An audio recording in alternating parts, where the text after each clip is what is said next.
მარინა ივანიშვილი თავისუფლად შეგვიძლია ვთქვათ, რომ არის ქალის უნიკალური ხმა ქართულ ხელოვნებაში.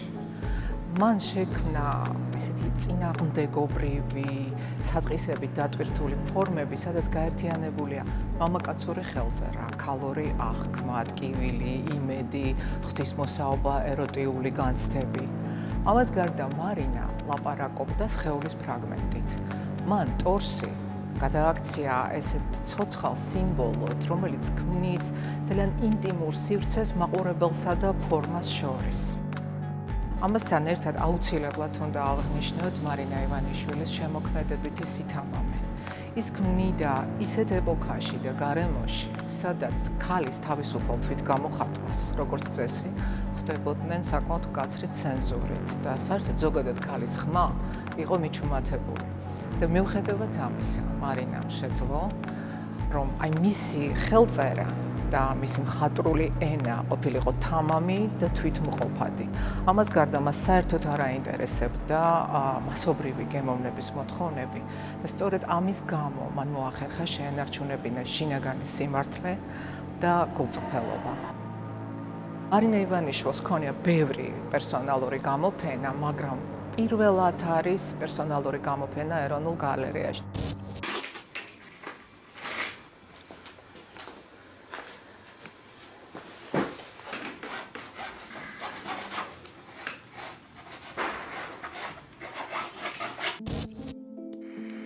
ყველა მხატვარი ისე როგორც მსახიობი ბოლოს შედება საკუთარ თემაზე. ჩემი თემა რასისხლება.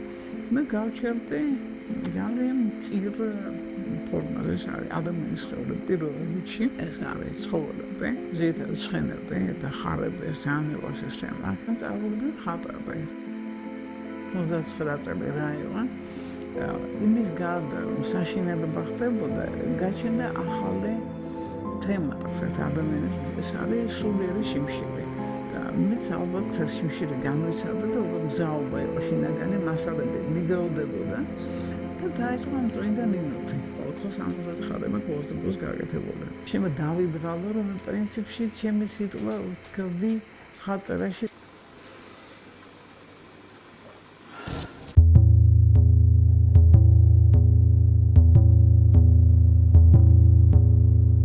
გამოფენა აწყობილია როგორც სხეულის ლიტურგია.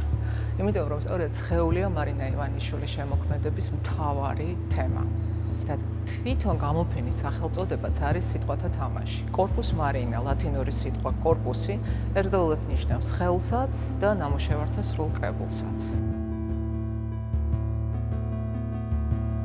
გამოფენა დაყოფილია 4 სექციად. ერთ სექციაზე წარმოდგენილია მისი მთავარი მიმართულება, სხეულები, ძირითადად არის დაწოლილი ტორსები, დავარდნილი ტორსები, ასევე ქანდაკებებიც ამ სექციაზე არის ძირითადად დაწოლილი ფიგურები და ტორსები.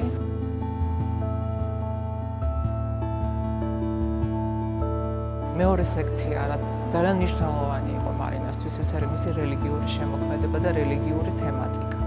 აქ არის ჯვარცმის კომპოზიციები და საინტერესო ის არის, რომ აქ მარინა ნოვატორია, მან ჯვარცმა გამოსახა ტორსის სახით.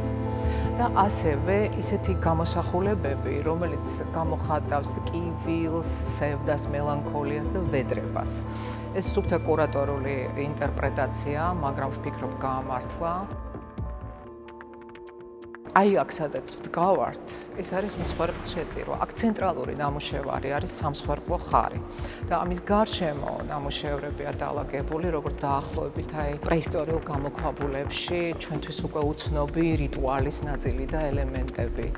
ძირითადად შიშველის სხეულები და ასევე მისი ბესტიარიუმი, იმიტომ რომ ცხოველების გამოსახულებები აქ ძალიან ბევრი და რაც მთავარია მნიშვნელოვანი თემა და მოტივია სამსხვერპლო ხარები, ძირითადად ქანდაკებებია. გარდა იმისა, რომ დიდი ნამუშევარია სამსხვერპლო ხარი გრაფიკაში გაკეთებული, ასევე ქანდაკებები.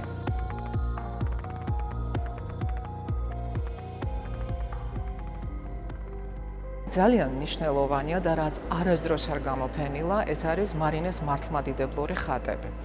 90-იან წლებში დაიწყო მარინა ივანიშვილმა ხატწერა და საინტერესო ის არის, რომ ამას წინ უძღოდა სიღრმისეული შესწავლა ხატწერის ტექნიკების და გამოსახველობითი საშუალებების და თვითონ მარინა ძალიან ამაყობდა თავის დაწერილი ხატებით.